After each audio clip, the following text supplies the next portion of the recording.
Can you have a relationship with God that God can tell you when your children are struggling? Can God even tell you what is about to happen in the future so that you can forestall it? It will not meet you like an emergency.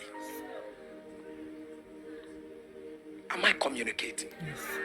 You know, there are things that happen in my life now. I know I pray, but there's some that will happen.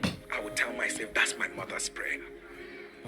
I know I pray, but there are things that will happen. When you see the way they will play out, I sit back and say, Kai, that is a broken woman's prayer. That is a broken. There was something I've always shared this with you. How my mother, I got a job with a World Bank project on HIV and AIDS. And then I had even gotten a job with the UN. And I went to show my mother, and I said to my mother, our life has changed. I said, our life has changed. My mother was the most important person to me. So I went to tell my mother, now, you will live in my house with this salary. I would change everything. I was excited, telling my mom this, telling my mom that. My mom was so uninterested. I told her, why? She said, everything you are telling me is not what God told me about you.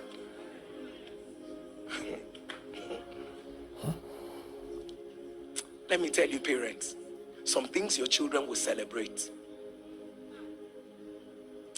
you need to pray about them and be sure that most of them will not die in it.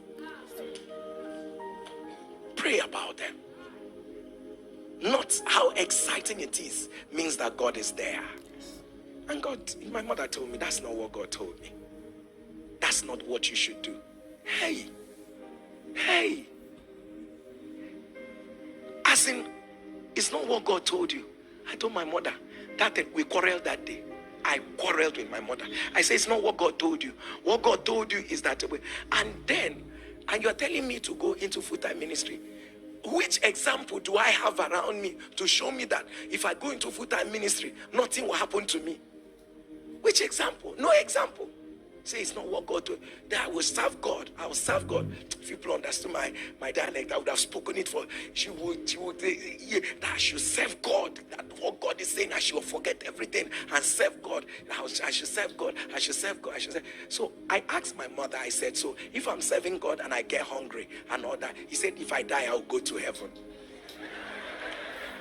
Because she too, she did not have an example of serving God, that you will be fine serving God. So she didn't have that example. All she knows is that just do the right thing, serve God, and then die and go to heaven. I told my mother, not me. And that's how I kept doing until my mother died. But see one very striking thing. My mother took ill. And then when I came to see her, the night before she died, so I came to see her.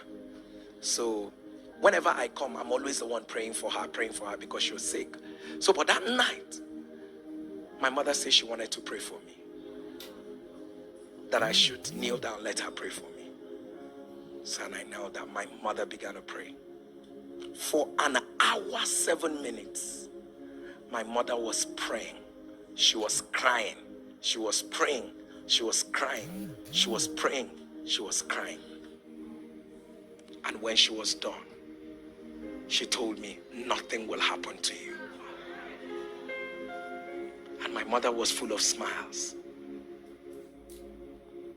And when I was ready to go, she now called me by my Igbo name. And she said to me, that Shebi, I know that this has sickness. That if I had what it took, that she will still not be sick. So I told her that I'm trying, that I don't know what else to do, that what is happening to you is not something that will kill somebody tomorrow. That I'm trying, that medications, we're giving medications and all. She said no, that Shebi, I know that I've not reached that height in the spirit where I can speak to this her sickness and it will go. She said to me, no matter what you are doing, try and get to that height where sicknesses like mine can hear your voice and go. And as far as I was concerned, I just felt like, she likes talking about God, everything, God, God, God. I told her, yes, I will get to that height where sickness is that. So I was getting offended. I said, look at this woman, all the trouble I'm going through for you, you are not appreciating. It's now I should get to the height. Come and carry me to the height. Let me reach the height. And the next day, I heard my mom was dead. The only word that came back to me was get to the height so that sicknesses like mine can hear your voice. And I made up my mind that whatever it would take, I wish I were me now. My mother would not have died. But it's not late.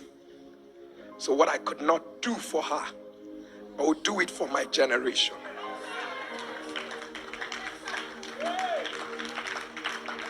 I wonder you pray the way you do. So when people say to me, calm down, you're being too extra. No. You don't have to do all these prayers every night and all of that. I would never want it to be said that a man prayed and demons ridiculed your voice. Never. So, sir, it's about how your spirit man is stratified. There's a place where you grow. There are things that cannot withstand your voice. Yes.